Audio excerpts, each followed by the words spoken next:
dia 31. E a história nos resiste com Martinho Lutero. Foi nessa data que ele chegou na igreja de Wittenberg, na Alemanha, e fixou as 95 teses dele. As 95 teses criticando a igreja católica da época dele. Né? A igreja católica vinha passando por muitas dificuldades, com muitos problemas, que precisavam ser corrigidos esses problemas. E aí ele, uma principal igreja, né? A igreja principal lá de Wittenberg, na Alemanha, ele vai lá para esta igreja e fixa lá 95 teses. Foi no dia 31 de outubro. Ele formado, né? Dia 31 de outubro, o mês, né? Assim, a data onde se comemora a reforma protestante.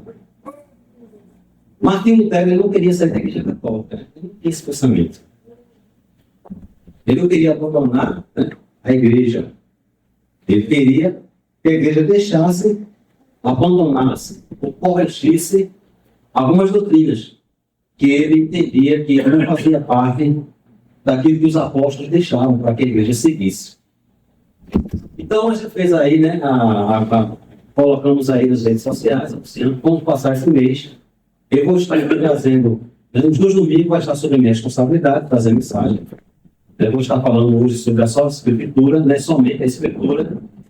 No domingo que vem eu estarei falando sobre a sola gratia, nem a sola fide, somente por meio da graça e somente por meio da fé. Vamos estar tratando esse assunto. E aí teremos o Solos Cristos, que vai ser o pastor Romildo, que vai estar falando, se não me engano, dia 19. E para fechar, o pastor Mário, da Igreja Presbiteriana do Ouro Preto, no último domingo, vai estar trazendo somente a Deus a glória. Então, estarei falando hoje, sobre esse tema, que é importante, né, irmãos? Esse tema ele é importante para nós. Mas antes de, né, começar ainda a discorrer, falar ainda de Lutero, está sempre aqui falando de Lutero, os irmãos abram aí as Escrituras no capítulo 22 do livro de 2 Reis.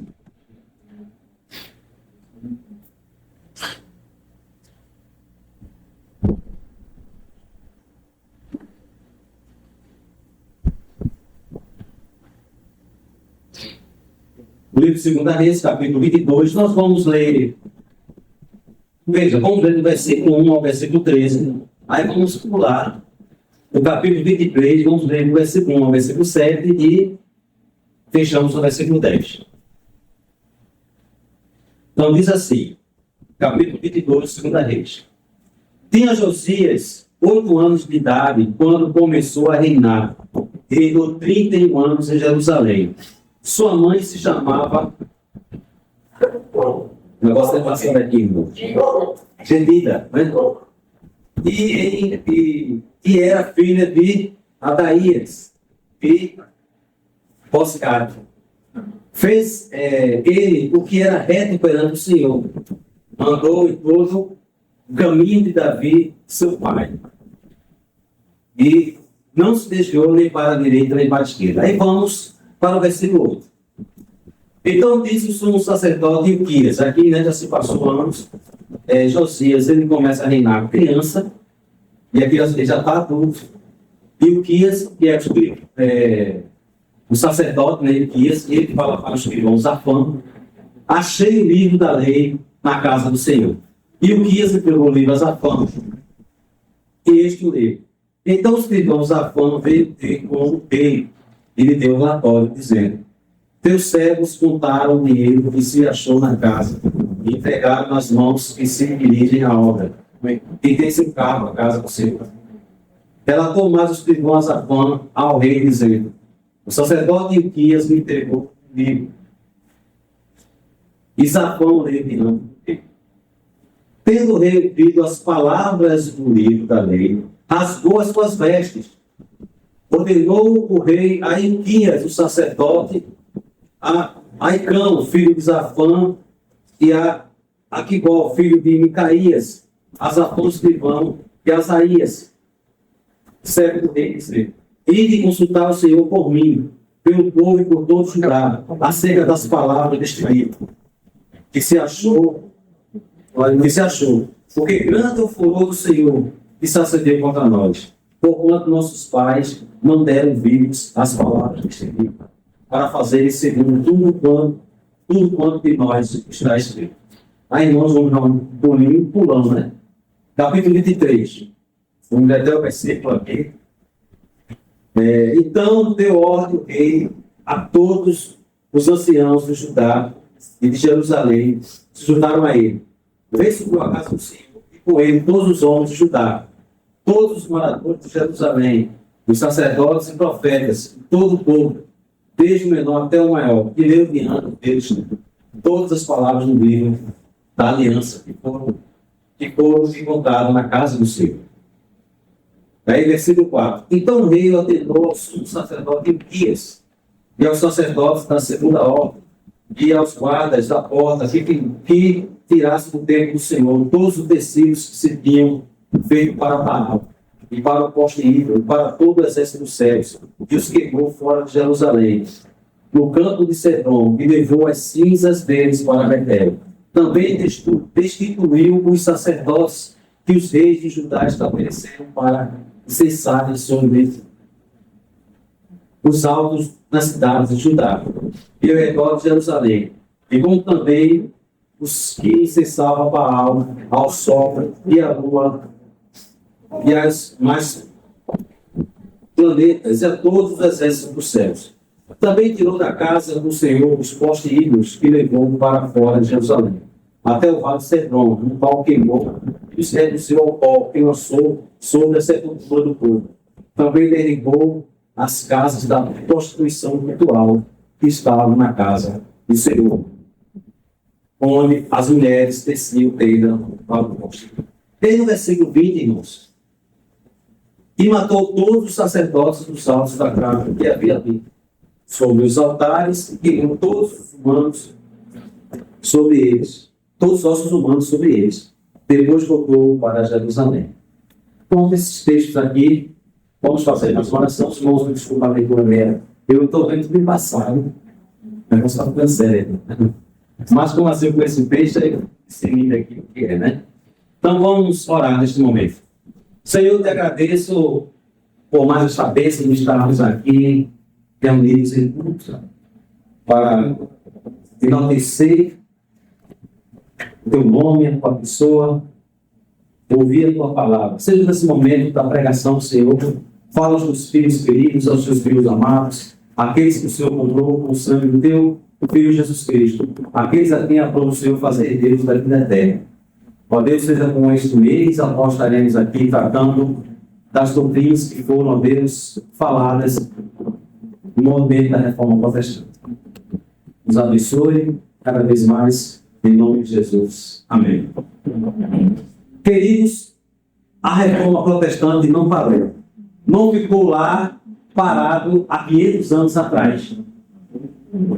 Completa no dia 31 de outubro, 508 anos, que Lutero colocou na porta do castelo de Wittenberg as 95 teses, criticando as doutrinas que ele entendia como doutrinas erradas, doutrinas que não faziam parte das Escrituras, e criticando a postura do Papa da época, dos bispos da época. A igreja daquela época, a própria igreja católica hoje, ela reconhece que a igreja daquela época era a igreja corrupta. Ela entende o porquê de tanta revolta, de tantas pessoas se levantarem, contra a igreja do século XVI. E isso vem antes de Lutero. Nós vamos encontrar antes de Lutero um homem chamado João Hus, que ele também começou a denunciar os desvios da igreja. A igreja que devia ser humilde se tornou uma igreja poderosa, dona da maior parte das terras da Europa. Uma igreja feudal, que tinha escravos, podia-se dizer, que mandava os reis e que abusava de autoridade, ao ponto de até chegar a vender salvação, vender, perdão, as famosas vendas de indulgência. Então a própria igreja ela não nega isso. Se você for fazer uma pesquisa, eu desafio você a fazer, eu não estou aqui contando nada que houve, a igreja chegou a esse ponto de vender perdão, as chamadas vendas de indulgência. que já existia na época de Lutero. Não começou a existir quando Lutero nasceu, quando Lutero viveu. Antes de Lutero, já havia essa questão das indulgências. A igreja também, ela queimava pessoas, né, que fossem contra ela, que era chamada a Santa Inquisição, que também já tinha sido estabelecido muito antes de Lutero, para, né, aqueles que se levantavam contra a doutrina da igreja, aqueles que se levantavam criticando a igreja, podia ser punido com a Inquisição. Então, os reis católicos, a maioria deles, né, era contra o movimento da reforma. A maioria dos reis da Europa, eles eram católicos, e eles, para fazer justiça pela igreja, eles queimavam. A igreja católica até hoje se defende dizendo, não éramos nós que queimavam, não, era a igreja, eram os nossos eram os governantes, eram os reis, eram os príncipes, era o governo secular que fazia isso. Não era a igreja, mas a igreja estava lá, dando uma fala. Né? E não tinha ninguém que fosse punido com o padre lá, rezando pela alma da pessoa. Ou, né? Ali, administrando aquele momento, né, ao qual o carrasco ia matar qualquer opositor da igreja. Então a igreja levou, ela reconhece, irmãos, a própria igreja católica, ela reconhece que ela levou naquele período. Mas, infelizmente, a igreja ela reconhece que ela teve um problema moral, ela até diz, o que o Lutero deveria ter, né, lutado era contra os erros morais, uma reforma moral, não uma reforma de doutrina. Eles reconhecem, havia um problema moral na igreja. Havia padres que eram donos de bordéis naquela época. Bispos. E aí eles realmente tinha que haver alguém que falasse contra esses abusos da igreja, essa imoralidade que estava na igreja, essas perdas de indulgências que a igreja estava, né? Havia muito desvio, muitos abusos. Mas só que Lutero não ficou só com a preocupação dos problemas de desvio morais da igreja. Lutero queria mudar a doutrina da igreja. Mas Lutero vai se defender que não. Por que nós acabamos de ler aqui no Credo dos Apóstolos? Porque a igreja católica também professa. Nós não mudamos nenhuma doutrina. Nós apenas rejeitamos aquilo que não está na Bíblia. Ou aquilo que a Bíblia proíbe e que a igreja havia caído. E até hoje a igreja não quis abrir mão desses erros doutrinários. No texto aqui, que acabamos de ler, o rei Josias passou algo parecido com o que Lutero estava passando.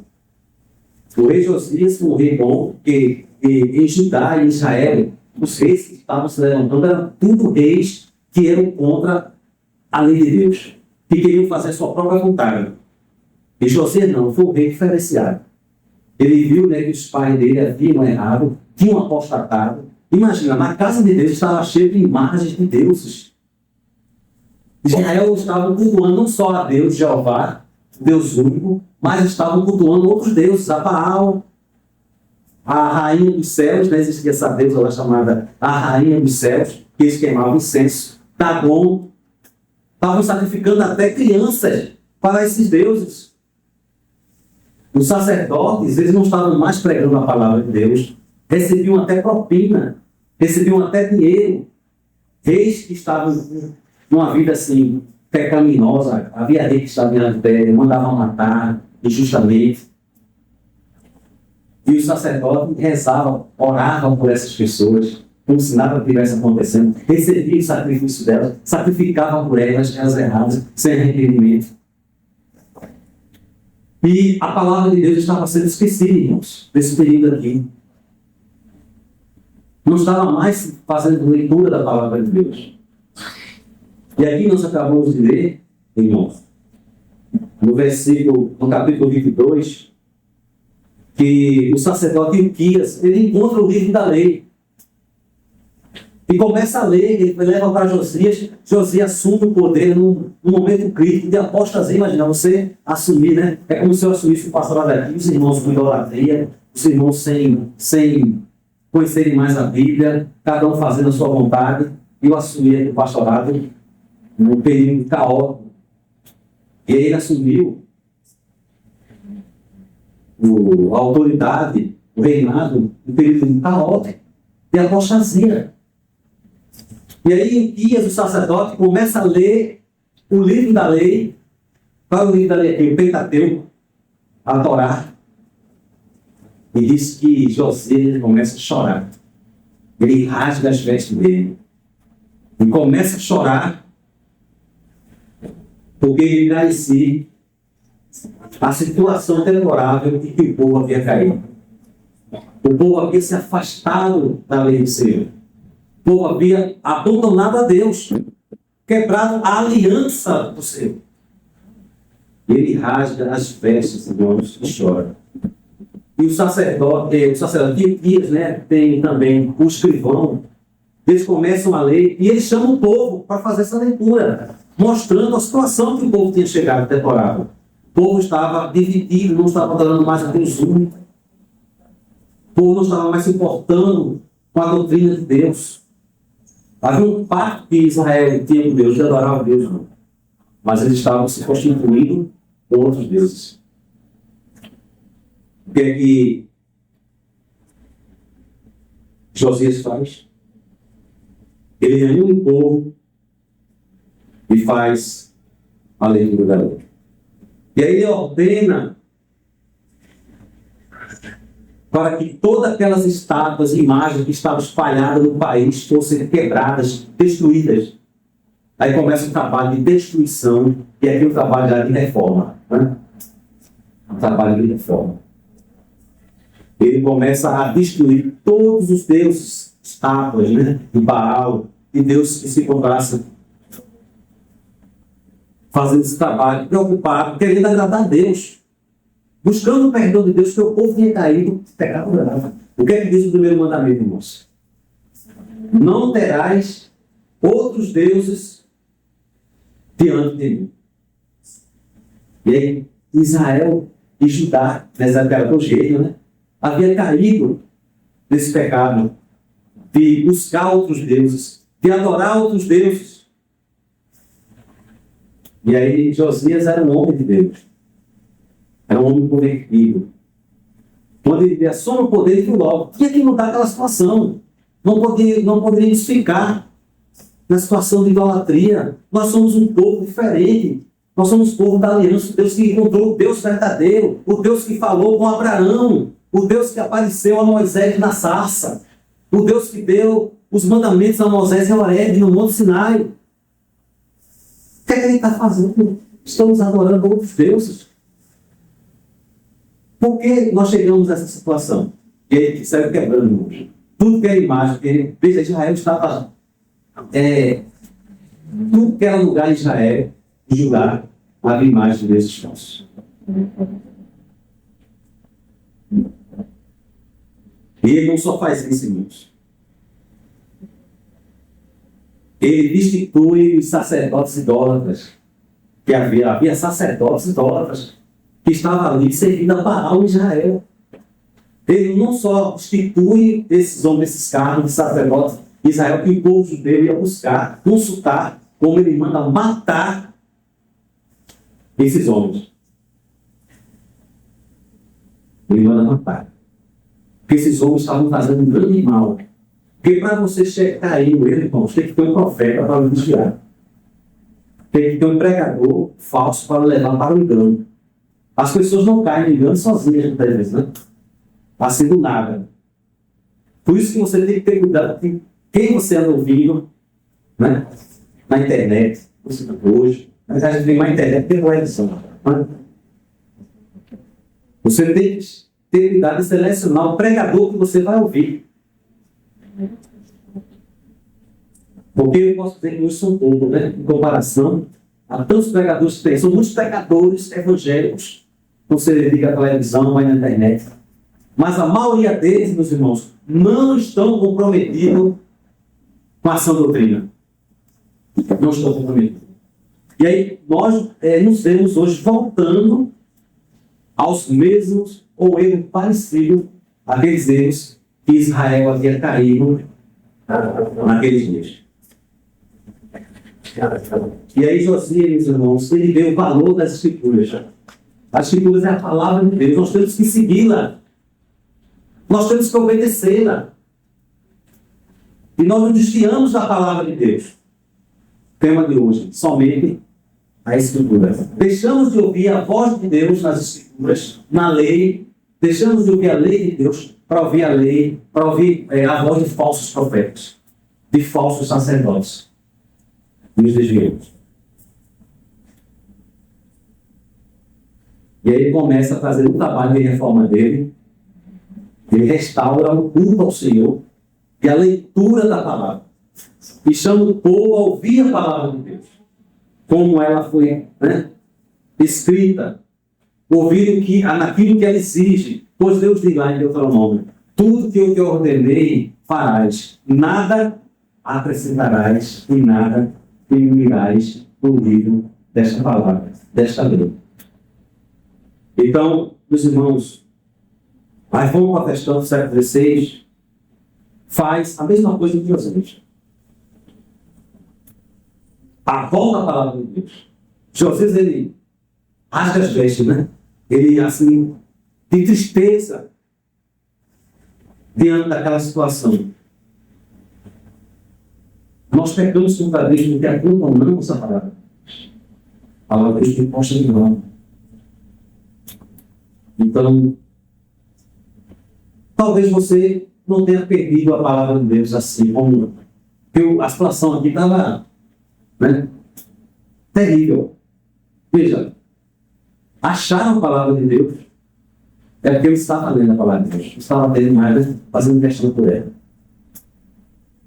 Mas talvez você tenha a Bíblia em casa, todo mundo tem uma Bíblia em casa, mas não está lendo, não está estudando, não está meditando, nem está vivendo o que ela ensina.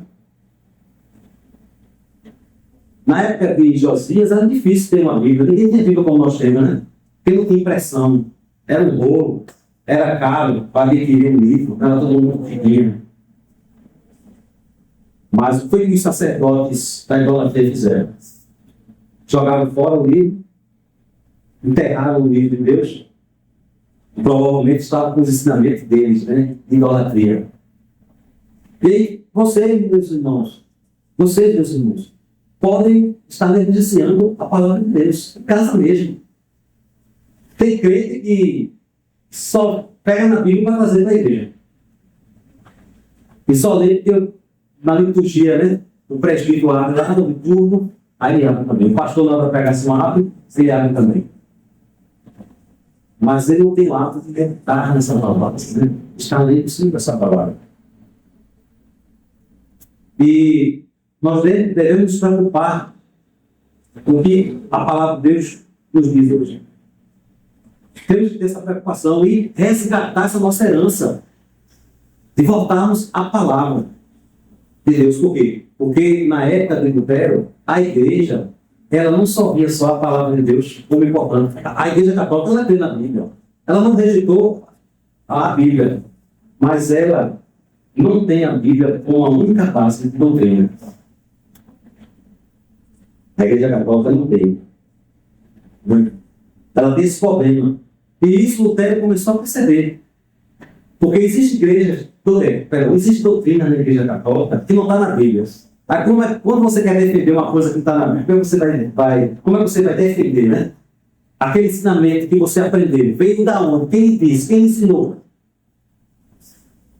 Quando eu preguei aqui em Colossenses, Paulo até orientou, aos crentes de Colossos que tivesse cuidado com pessoas que diziam que tinham visões, que viam anjos, para com isso querer fazer com que as pessoas aceitassem a palavra dela. Olha, eu vi um anjo, foi um anjo que me trouxe aquela palavra. Não está na Bíblia esse ensinamento que eu estou trazendo, mas foi um anjo que me revelou. É como os mormons, né? Os mormons, eles não só acreditam na Bíblia, não. Eles acreditam em outras revelações, em outras doutrinas que não estão na Bíblia. E como é que eles justificam isso? Eles justificam dizendo, foi um anjo que me apareceu, né? O fundador de Mormon, Joseph Smith, ele disse, foi um anjo que apareceu para ele e que ensinou as doutrinas que ele ensina que não está na Bíblia. Maomé, da religião muçulmana, ele também diz que recebeu a visita do anjo Gabriel. E ele ensina a doutrina que não está nas Escrituras, e ele justifica porque foi um anjo que foi até ele.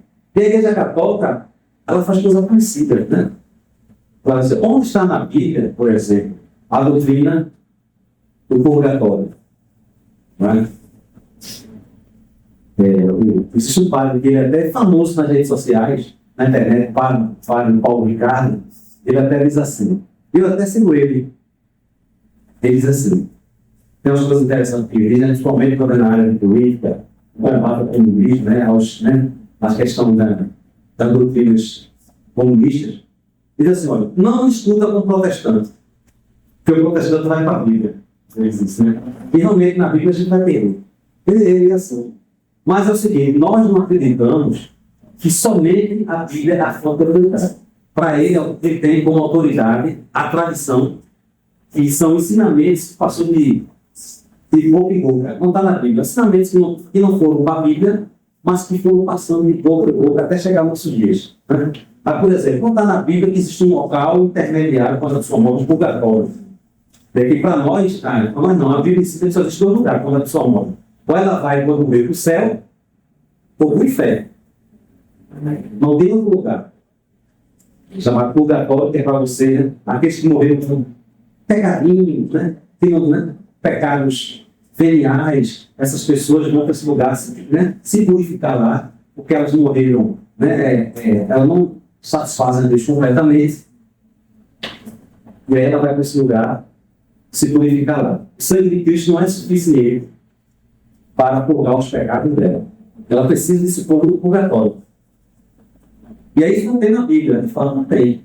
Tem alguns versículos, que até os católicos tentam, forçar, não está falando do purgatório, mas na verdade não tem. E a questão do Papa também, tem na Bíblia alguém como chefe da igreja universal. Ele tem que mandar na igreja nos 4 cantos do mundo. Onde tem isso na Bíblia? É esse homem, com esse poder, com essa autoridade toda. Não tem na Bíblia. Mas vamos dizer que é uma tradição que nós recebemos, que foi passando, de vista para vista. Eles também têm o magistério como autoridade máxima. O magistério é o clero, que é os bispos, arcebispos, o Papa, que ele diz que o Papa pode receber uma revelação nova a qualquer momento. Ele acredita que o Papa é sucessor de Pedro, Pedro lá recebeu as chaves do reino dos céus, e aí ele acredita que Pedro passou essa chave, de pastor para pastor, até chegar no Papa de hoje. E aí esse Papa ele pode ter uma revelação nova, trazer uma doutrina nova. Por exemplo, uma doutrina que é nova, que aí os poucos católicos admitem, ela não tem nem 100 anos. É a doutrina Imaculada Conceição de Maria. Que doutrina é essa? É a doutrina que diz que Maria nasceu sem pecado. Não é? Interessante, irmãos, que os católicos orientais não concordam com essa doutrina. Eu não sei quantos aqui sabem, mas a Igreja Católica, a divisão ela não aconteceu com a Igreja Católica com os reformadores, não. Houve a divisão, na época da reforma no século XVI, mas no século XI, muito antes da reforma protestante, a Igreja se dividiu. A Igreja Oriental, Católica Oriental, não quis mais andar com o Papa. Até hoje é dividida, que é chamada Igreja Ortodoxa. E eles viram que a Igreja Romana estava se desviando muito, eles até hoje. Estava se afastando das doutrinas básicas, as doutrinas principais, e acrescentando mais doutrinas que não estavam nas Sagradas Escrituras. E aí a Igreja Oriental, a Igreja Católica Oriental, rompeu com Roma. E uma das doutrinas que fez com que a Igreja Oriental rompesse com Roma foi o papado.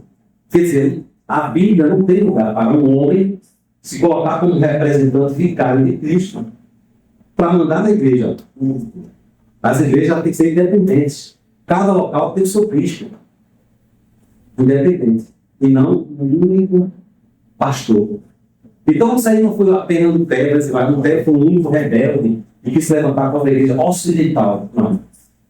Essa divisão, a igreja, quando Lutero percebeu os erros de Roma, a igreja já era dividida. Já existia a Igreja Católica Oriental, que é o grande cisma, do Oriente, a Igreja Católica Ocidental. Então, a Igreja Católica Ocidental ela é chefiada pelo Papa, um homem, e a Igreja Católica Oriental ela é auxéfala, ela tem vários bispos, em cada região, um bispo responsável. E aí, meus irmãos, Lutero faz aquilo inspirado em Josias. Lutero também começa a trabalhar essa questão. A reforma do culto. Como se deve cultuar a Deus?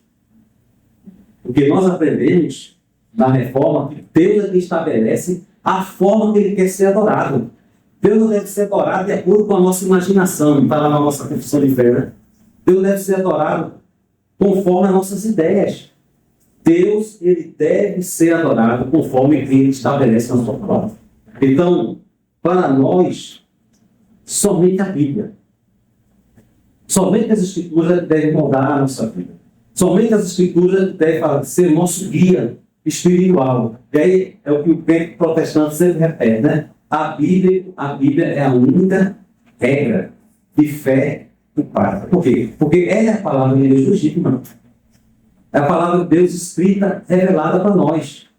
Então nós olhamos com desconfiança por qualquer doutrina que seja fora da Bíblia. Se qualquer ensinamento não estiver contrariando a Bíblia, a gente aceita, a gente respeita. Mas quando são doutrinas que batem, irmãos, que é contra a Bíblia, que contraria o ensinamento bíblico, nós rejeitamos. Uma das doutrinas, né, um dos problemas é das imagens. O que foi que Jesus começou a fazer? Foi quebrar essa imagem. Havia muitas imagens. Veja, nós não somos contra as imagens, desde que elas sirvam apenas para decoração, não é? Colocar uma imagem em uma praça para perpetuar a memória de uma pessoa importante não é nada errado nisso.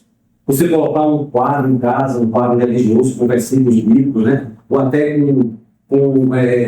uma arte lá de um personagem da Bíblia, trazendo uma mensagem, não há nada problemático nisso. Lutero não foi contra essa questão. Né?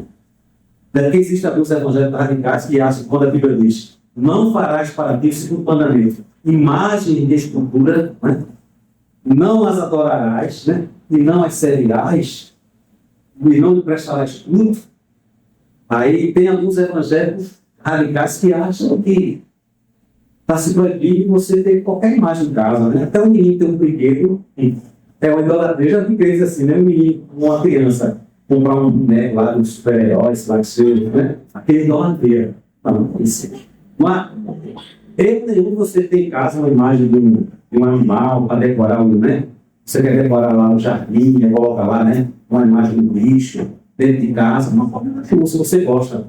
O problema é se você prestar culto, ter como ídolo essas imagens. Se ajoelhar diante delas, fazer orações a ela, que aquilo ali é um gesso, é obra da mão do homem, não tem vida. Imagina, você está se. Imagina eu me ajoelhar aqui dentro desse violão e começar a falar com o violão. É a mesma coisa. Aquela imagem ali, né, está com uma pessoa, tem lá, né, e lá no Salmo 115, né, que as imagens dos idólatras, né, tem boca, mas não falam, tem olhos, mas não veem, tem ouvidos, mas não ouvem, tem mãos, mas não apalpam, tem pés, mas não andam, se tornam semelhantes a eles, todos aqueles que fazem e adoram. E aí Lutero viu que os reformadores, né, Apolo Lutero também viu que o culto com a imagem não é um culto que Deus prescreveu. Deus proíbe imagem do culto. Imagens, né, com o fim de serem cultuadas.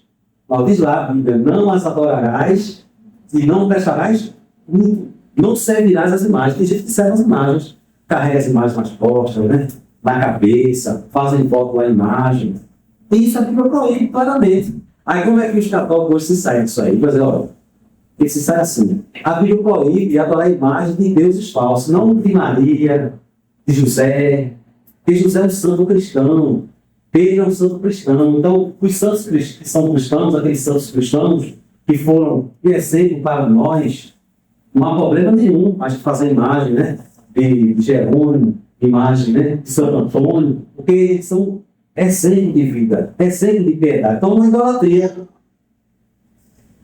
Aí eu digo, irmãos, até concordo. Se você tivesse a imagem de Santo Antônio apenas para, né, homenageá-lo, colocar numa praça, não haveria problema. O problema é que vocês oram as imagens, acendem velas.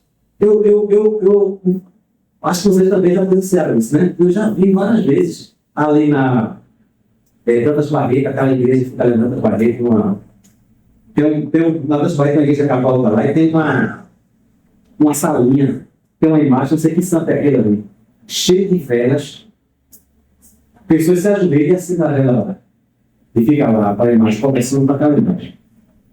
Primeira coisa que a Bíblia manda a gente orar a Deus. Deus é quem é onipresente e quem nos ouve, né? É Deus que é onipresente, quem nos ouve, que vai responder nossas orações. Não é um mortal. O que foi, eu vou colocar aqui, por exemplo, Santo Antônio foi um mortal. Foi um cristão, tem lá na sua história, que você deve imitar, deve seguir. São Jorge tem na sua história, com um soldado que se converteu, né? Que você deve seguir a fé dele. Lá na Galeria dos Heróis da Fé, no capítulo 11, tem lá vários exemplos de santos que a gente deve seguir, de homens de Deus. E aí eu posso, né, seguir o exemplo de Maria, o exemplo de Pedro, aprender, né, com a vida de fé que eles tiveram. Tem muita coisa a nos ensinar com os exemplos deles. E muitos santos que não estão na Bíblia, né, os santos que a própria Igreja Católica cita, Santo Agostinho, mas a gente cita muito aqui Santo Agostinho, né, Jerônimo, Cipriano, pessoas que você pode ver lá, tem uma história assim, e edificar a sua vida. Mas as nossas orações não devem ser dirigidas a essas pessoas, porque elas estão com Cristo esperando o dia da ressurreição. Elas morreram. Estão dormindo no Senhor, conscientes, no paraíso, aguardando a ressurreição. Mas não se deve se prostrar dele. Interessante que Pedro, em vida, Cornélio foi se ajoelhar diante de Pedro e ele disse: levanta, homem, não faça isso. Porque eu sou homem como você. Lá em Atos capítulo 10, o apóstolo Paulo, quando curou um paralítico, né, diz lá que o povo, houve um pessoal que viu aquilo, ficaram tão admirados, pegaram Paulo e colocaram Paulo, né, nas costas, nos ombros. Esses são os nossos deuses que vêm nos salvar. E aí Paulo faz igual a José: rasgue as vestes, cai no pranto, não façam isso. Nós somos homens como vocês. Nós não somos deuses. João, que viu o anjo lá revelando as revelações do Apocalipse, né, se ajoelha para adorar o anjo. Esse negócio de adorar, né, de fazer um homem ídolo, e se ajoelhar diante do homem, isso já está no nosso sangue. Nós temos tendência para isso. Veja aqui, o apóstolo João, né, tão instruído, foi se ajoelhar aos pés do anjo para adorar o anjo, que mostrava a revelação para ele. Vai, o anjo repreende: não faça isso, homem. Eu sou servo como tu, sou teu conservo. Adore a Deus. O anjo disse para João. Imagina, se um anjo não quis receber, um anjo que é poderoso, né, santo, perfeito, um anjo não quis aceitar que alguém se ajoelhasse diante dele, imagina uma imagem de escultura, né, minha gente? Que não tem vida, não tem nada ali. Porque o que pode ter naquela imagem? Aí Paulo vai dizer que quem se ajoelha diante de imagem, isso é Bíblia. O apóstolo Paulo diz isso, 1 Coríntios capítulo 8, está adorando a demônios. Há um demônio ali naquela imagem, o espírito, né, do mal, que vai estar no vídeo. É ele que vai atender as suas preces. Porque o demônio, por que ele vai atender as suas preces? Porque ele quer que você fique preso na idolatria. Ele vai querer autenticar a idolatria. E a pessoa dizer: foi São Bento, foi São Jerônimo que atendeu, foi Fátima que atendeu uma oração. Mas não, foi o Espírito, foi a entidade que estava naquela imagem. E não foi o Espírito Santo. Porque se Deus ele reprova a adoração a imagens, a devoção a imagens, como é que Deus vai estar autenticando? Segundo a carta de Paulo aos Tessalonicenses, ele fala que quando os homens não querem saber, quando alguém não quer saber a verdade, Deus permite que a operação do erro, que espíritos mentirosos enganem você, com sinais, com prodígios, com até pseudos milagres. E aí, queridos, quem não atenta para a palavra de Deus vai cair em desvio. Então a Igreja Católica, naquela época, ela fazia o culto, a missa em latim. As pessoas não ouviam a palavra de Deus. Tudo era feito em latim. Por que isso? Estava certo? De jeito nenhum. Era uma das coisas que precisavam ser corrigidas. Isso é fato, é só você ir qualquer livro de história. As missas eram em latim. Imagina, se era alemão, era inglês, era português. Estava lá o padre fazendo aquelas rezas, aquelas leituras em latim. Imagine eu aqui pregando inglês para vocês. Ia ter aqui proveito? Vocês não entenderam? Estou pregando inglês. Ia ter aqui proveito? E a Bíblia proíbe isso. 1 Coríntios, capítulo 14. Pô, meus irmãos, se eu for até vós falando em outras línguas, ou em línguas estrangeiras, que proveito tem? Se eu for até vós. Proveito nenhum, seria estrangeiro para você. Fale palavras que edifiquem, que as pessoas venham entender no momento de nesse momento de culto. Pode dizer, no momento de culto, fale palavras que as pessoas entendam. Eu até eu prefiro falar 5 palavras com o meu entendimento, que posso instruir vocês, do que falar 10.000 palavras que vocês não entendam nada. O apóstolo Paulo falando isso. 1 Coríntios capítulo 14.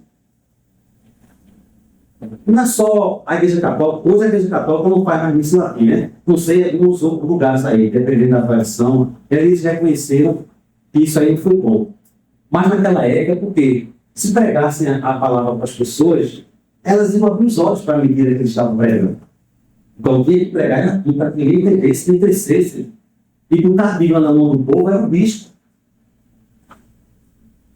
Mas hoje tem igreja evangélica que faz coisa parecida. Essas igrejas aí, que dá muita ênfase ao falar em línguas, né? Muita barulheira. Ó, meus irmãos, se eu chegar na reunião de vocês e todo mundo se quiser falar em línguas, vou dizer que vocês estão loucos. Parem de agir como crianças. Sejam criança na malícia, mas sejam homens de entendimento. E aí, um dos erros que a igreja da época era isso. Não estavam pregando a palavra, não estavam mais lendo a palavra na língua do povo. E aí, como Josias ele traz a palavra de volta, começa a leitura da palavra de Deus. E aí o povo pede misericórdia ao Senhor, para que eles possam retornar à prática apostólica da pregação da palavra de Deus. Aí talvez assim, né? Alguns podem assim, mas isso aí foi a igreja protestante que criou a doutrina somente da Escritura. Eles dizem isso. Não está na Bíblia essa questão de somente a Escritura. Irmãos, que nós mais vemos na Bíblia, Jesus, quando ele se separou com o diabo, ele debateu o diabo como? Citando a Bíblia. E o próprio Cristo, ele é a própria palavra de Deus em carne, em forma humana. Não é? Você vai encontrar Jesus, ele citando a Bíblia o tempo todo. As escrituras do Antigo Testamento. Até quando ele ressuscitou, ele fala da importância da lei e dos profetas e salmos, que apontavam para ele. Os apóstolos dizem que todos os profetas deram testemunho de Jesus Cristo. E Paulo diz que a palavra de Deus, né, a Escritura, ela é inspirada. E ela é útil para nos corrigir. Ela é útil para nos habilitar toda boa obra, a palavra de Deus. Então, se a palavra de Deus ela é inspirada, ela foi dada por Deus, veio de Deus, e ela é útil para nos corrigir. Ela é útil, né, para nos habilitar toda boa obra. Precisamos de mais toda orientação para a palavra. A palavra é suficiente para nós, para a salvação. Ela é suficiente. Quando a gente diz que a palavra é suficiente, nós não queremos aqui desmerecer qualquer conselho que você venha receber de alguém de fora, desde que aquela palavra não contraria a sua fé, não há problema. Mas a palavra de Deus é suficiente para a minha salvação. Na questão da salvação. Na questão do meu crescimento espiritual. E aí, meus irmãos, a reforma não parou. Ela não ficou lá com o pé, ela ainda continua.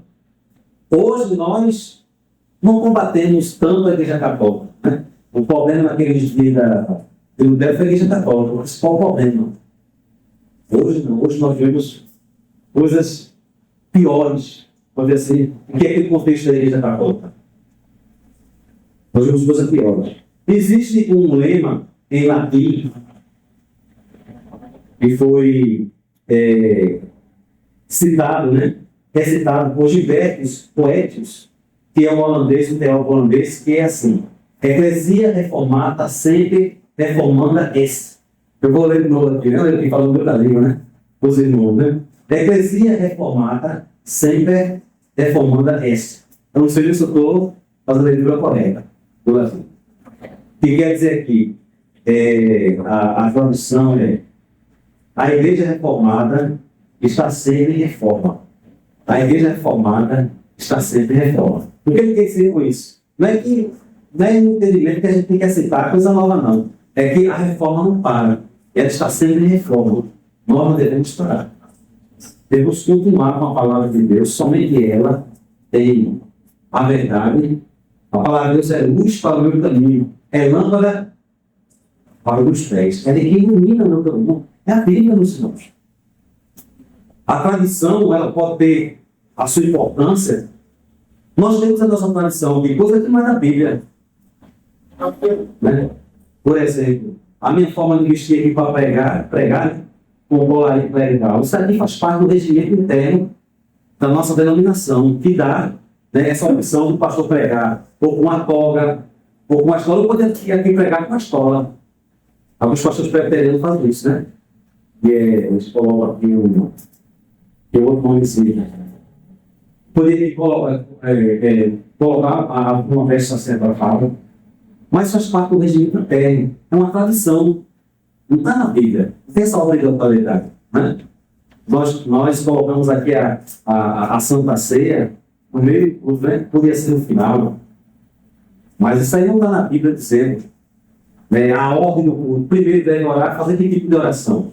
Quantas orações deve ter no culto? Quantos cantos cantar no culto?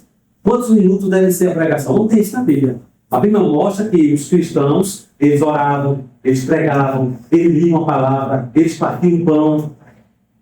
Isso é mais. Aí esses elementos são bíblicos. Está na Bíblia esses elementos. Mas a forma como nós vamos conduzir esses elementos não está na Bíblia. Isso vai da igreja para a igreja. Horário de culto. Então a tradição, isso é uma tradição. Nós temos uma tradição aqui. Né? Nós temos as nossas tradições que não são bíblicas. Que a gente pode mudar, pode até deixar de fazer. Né? Pode, então, mas a doutrina bíblica para a nossa salvação não pode ser mudada. E aí a reforma não para. E aí, o que você tem feito como alguém que é membro da igreja reformada? Você tem parado, tem se acomodado, acha que aquela luta de Lutero, aquela luta de Calvino, aquela luta de John Knox, de Zwingli, parou, os puritanos pararam, eles pararam, não deve continuar, irmãos.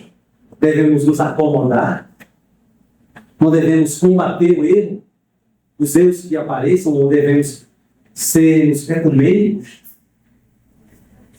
Irmãos, devemos continuar assim.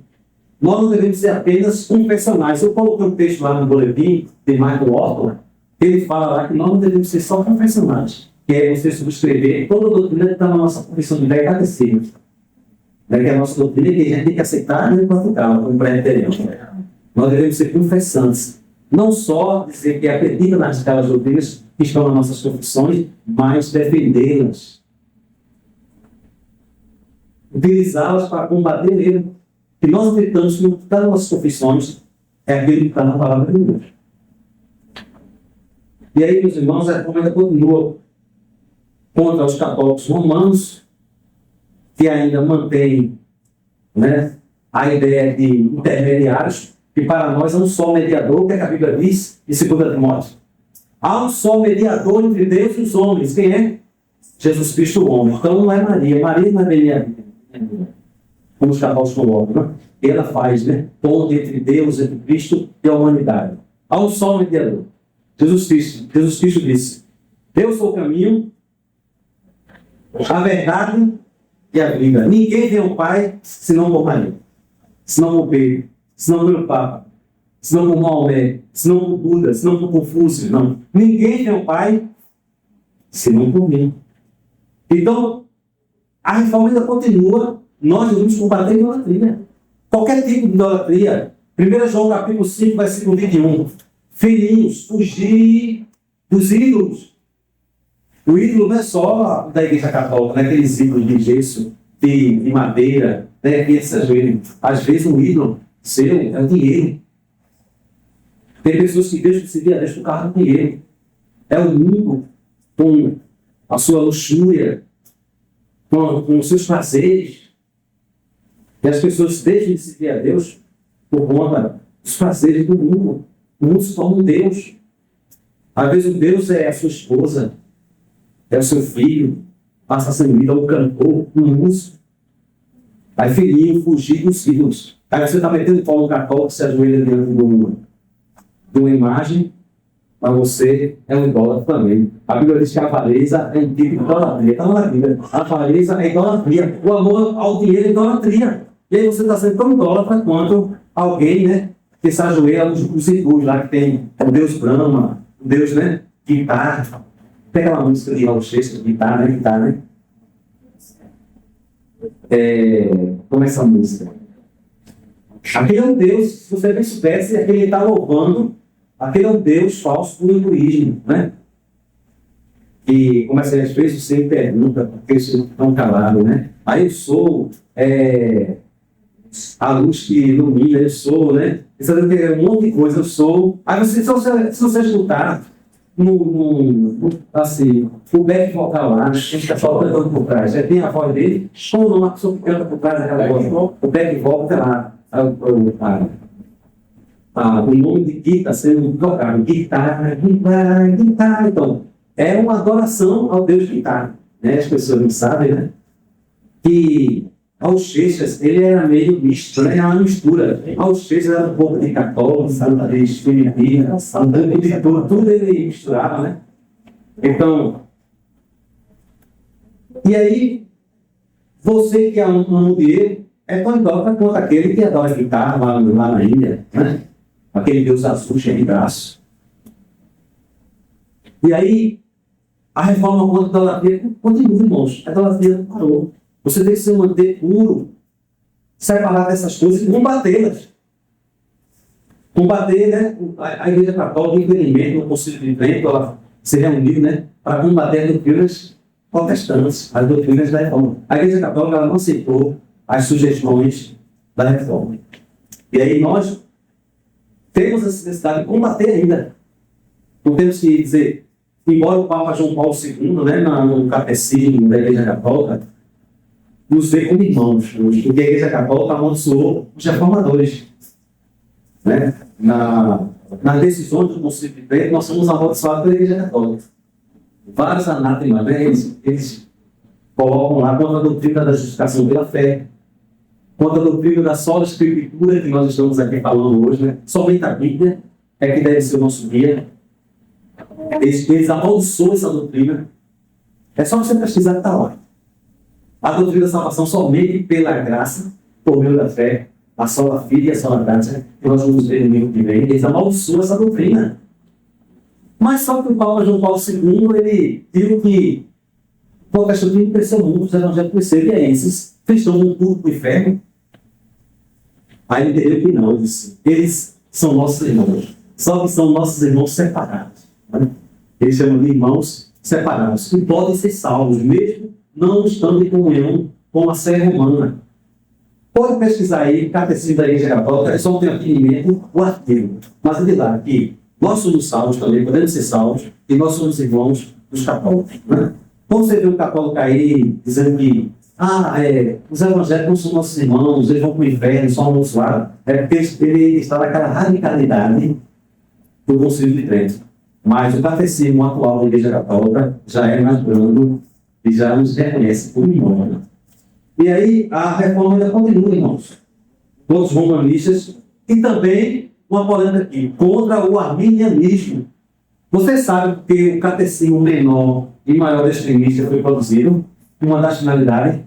Se você tiver um catecismo menor assim, separado, tem lá falando na introdução ou no prefácio que catecismo foi elaborado para combater a doutrina arminiana. E aí, meus irmãos? Você tem combatido a doutrina arminiana ou acha que a doutrina dos arminianos é apenas mais uma interpretação louvável que a gente deve tolerar? Não. Nossos padrões de Westminster foi produzido para combater o arminianismo, que nós entendemos a doutrina arminiana como uma doutrina falsa, que diz que o homem tem livre-arbítrio para a salvação, que a salvação depende do homem, o homem tem a sua parte, né? Não depende totalmente de Deus. Eu compartilhei, né? Não sei, eu acho que um padre, e os padres são arminianos, eles não são protestantes, porque que Armínio é um protestante. Arminianismo, ele é Armínio, e Armínio, ele era calvinista da igreja holandesa, calvinista. Mas depois ele abandonou Calvino e criou, e criou a sua doutrina de salvação, não só pela fé, mas também com as obras. E aí o padre, ele ali, que o padre não segue Armínio, o padre segue as doutrinas católicas de Pelágio, por dizer assim, Pelágio. Mas ele diz ali, que Jesus não veio salvar ninguém.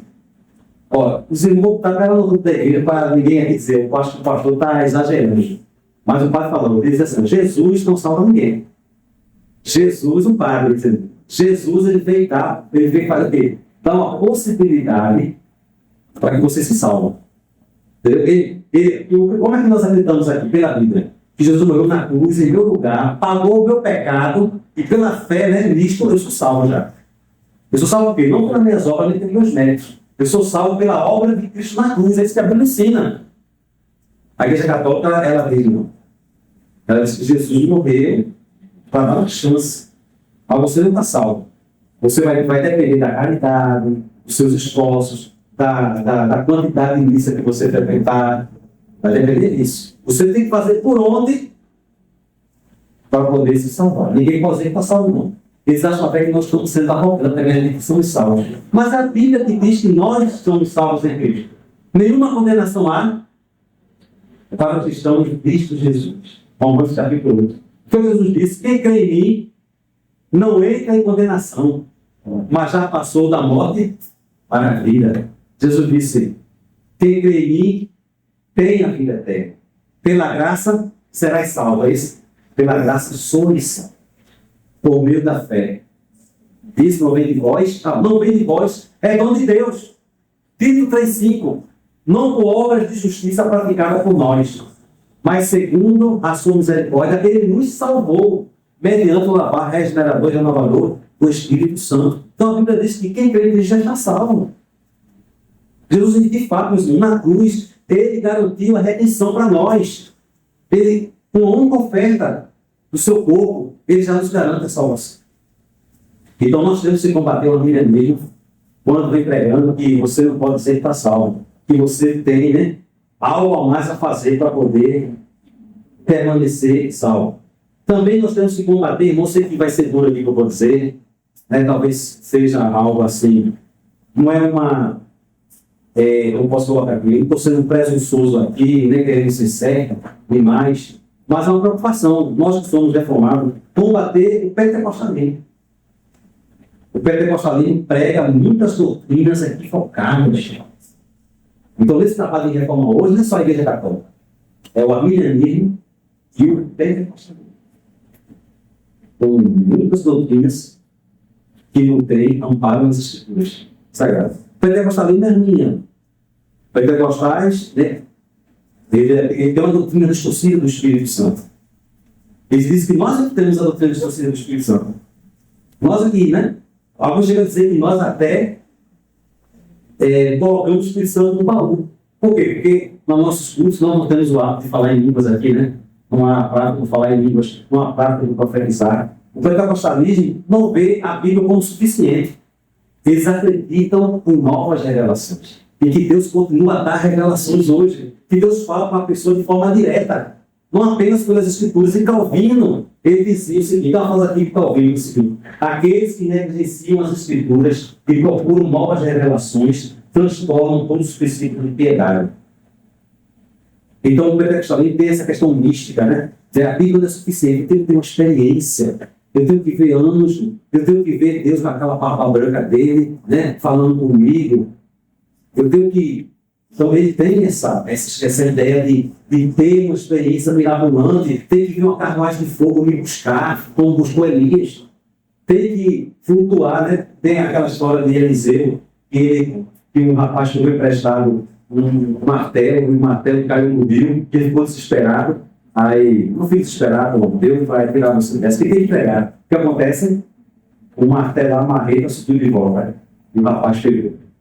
Há uma pergunta que não quer calar, Quantas pessoas você conhece que a marreta caiu lá no fim do mar e você orou e a marreta veio, Então Talvez aqui era coisas que aconteceram no período bíblico e tinham um propósito específico. Mas não, os pentecostalistas, eles exaltam mais, eles não exaltam muito a Bíblia, não. Eles creem na Bíblia, eles respeitam a Bíblia, eles amam a Bíblia. Eles creem que a Bíblia é a palavra de Deus como nós acreditamos. O ponto positivo é esse. Mas eles querem algo mais, eles querem experiência, eles querem contato com o divino, eles querem experiência com o mundo sobrenatural, com as dimensões espirituais, com as questões transcendentais. Se você não teve muita experiência, então você não é. Você não é só a Bíblia. A Bíblia não é suficiente. E o legalismo, que é muito grande, né, nas igrejas pentecostais, muitas delas, que começa a colocar a salvação dependente da forma como você se veste, do que você come. Tem essa questão toda que eu até já citei bastante aqui. E um outro movimento que nós temos que ainda combater como reformados, que é das igrejas emergentes. Que é as igrejas oba-oba. As igrejas circo, as igrejas que os pastores se vestem de palhaço para fazer graça. E eles só falam literalmente, né? Igrejas que existem para fazer gracinha. As pessoas se reúnem para se divertirem. Igrejas de entretenimento. Está assim, ó. Igrejas assim. Igrejas que é feita para agradar jovem, para agradar a necessidade das pessoas. As pessoas vão para igrejas para, né, ter as suas necessidades preenchidas, resolvidas. E nós, como reformados, temos que combater essas igrejas. Que você vai para a igreja só para atrás de bênção. Vai para a igreja atrás de dinheiro, atrás de emprego, atrás de casamento. Igreja é para isso. Você vem para a igreja para Deus te dar uma esposa, para Deus te dar um casamento feliz, para Deus te dar dinheiro, para Deus te dar emprego. Nós, como reformados, temos que combater esse erro. Igreja não é para isso. Tudo não é para isso. Não é para entreter, nem para as questões da necessidade. E aí, meus irmãos, para nós encerrarmos, eu já me delonguei, né, bastante aqui, para nós encerrarmos, como Josias, nós temos de fato que restaurar a autoridade das Escrituras na nossa vida. A autoridade das Escrituras na igreja. Viver ela como nossa única regra de fé, como Josias fez. Ele viu, nós temos que viver a palavra. A palavra tem que ter autoridade sobre nós. Nós temos que banir a idolatria, irmãos, como Josias. Todo erro, toda doutrina errada. Nós não temos que ter conluio. Nós não temos que tolerar doutrina errada nenhuma. Assim como ele baniu todos os ídolos, todos os falsos deuses da terra, nós temos que banir toda doutrina errada. Qualquer coisa que chegue aqui errado, a gente tem que rejeitar, jogar fora. Não, Josias. Josias mandou matar todos os falsos profetas. Rejeite. Não fique escutando qualquer pregador aí. Tem um pregador aí que está pregando por seus próprios interesses. O intuito dele é distorcer a palavra de Deus. Josias mandou matar, ele não pode mandar matar, isso aí matando por ele, né? Quem vai fazer isso é o Senhor Jesus Cristo quando ele voltar. Ele vai separar o joio do trigo. E aí ele vai pegar todos os falsos profetas e lançar no inferno. E aí nós temos, irmãos, esse compromisso de rejeitar esses falsos pastores, combater esses falsos profetas que o mundo está cheio. Nós não temos que dar crédito a qualquer espírito, como diz João na sua primeira carta, mas reprovar os espíritos. E tem por aí, vem entender que há falsos espíritos. E aí o que você tem feito? Essa igreja de pequena, né? Igreja, uma congregação, a gente está com dificuldades ainda, entendendo nossas deficiências. Né? Estou até preocupado, né? Que muitos irmãos têm andado fortosos, né? E precisamos trabalhar isso. Mas nós somos a igreja que tem herança reformada. E aí, irmãos, se comprometa com as escrituras sagradas. Se comprometa com a verdade. Essa é a espada dos filhos. Se você se comprometer, os reformadores, o que eles queriam? Era pregar a palavra. O que eles queriam? É trazer a palavra fiel. Tal como Deus nos revela. E é aqui que nós estamos. Eu acredito que você está aqui por conta dessa palavra fiel que é pregada. Não é? E não só fique só para você, não. Leve essa palavra. Pregue essa palavra. Corrija os erros que você se deparar. Não aceite. As outras coisas Deus fará, as demais coisas, né? Faça a sua parte. Essa semana eu vi uma coisa, a semana não, perdão. A semana passada uma coisa que me entristeceu, né? Porque Cristo veio, pastor até do nosso meio, falando que as nossas igrejas, né, preterianas, elas são minúsculas, as igrejas reformadas, porque nós não somos uma igreja que tem orado, jejuado, não temos evangelizado. Ele falou isso, né? E ele estava falando isso para fazer média com os irmãos pentecostais. As igrejas pentecostais têm crescido, têm ficado assim, lotadas, porque são igrejas que jejuam, são igrejas que, né, os irmãos oram bastante, buscam bastante. E por isso nossas igrejas estão ficando minúsculas. Eu não concordo que muitas igrejas até não prosperam espiritualmente, porque a igreja não está prosperando. Isso acontece. Isso é fato, né? Aquela igreja é particular. Mas também tem um problema aí. Essas igrejas que estão ficando abarrotadas, cheias, não é por causa da palavra. Isso é muito grave. É por causa da palavra que é para elas, para a necessidade delas. Quando você tem uma igreja que está lhe prometendo coisas boas e fala daquela coisa que você quer ouvir, as igrejas enchem. Eu digo a você que essa igreja reformada, ela está no risco mesmo de fecharem, de até acabarem. Porque ninguém está querendo mais igreja onde Deus é o centro. O Deus é o centro. Onde só se prega falando de Deus. Ninguém está mais querendo isso. Da forma como ela deve ser pregada. As pessoas estão querendo a igreja oba-oba, festas. E essas igrejas não têm ideia, vai crescer. Porque são igrejas pragmáticas. E aí nós temos que ter cuidado com isso. De fato, nós precisamos ter equipamento, precisamos crescer, precisamos. Mas que esse crescimento venha do Espírito Santo e não algo que nós possamos produzir humano. Então, somente as Escrituras. Amém? Vamos ficar de pé nesse momento. Vamos louvar a Deus, eu convido o grupo nesse momento.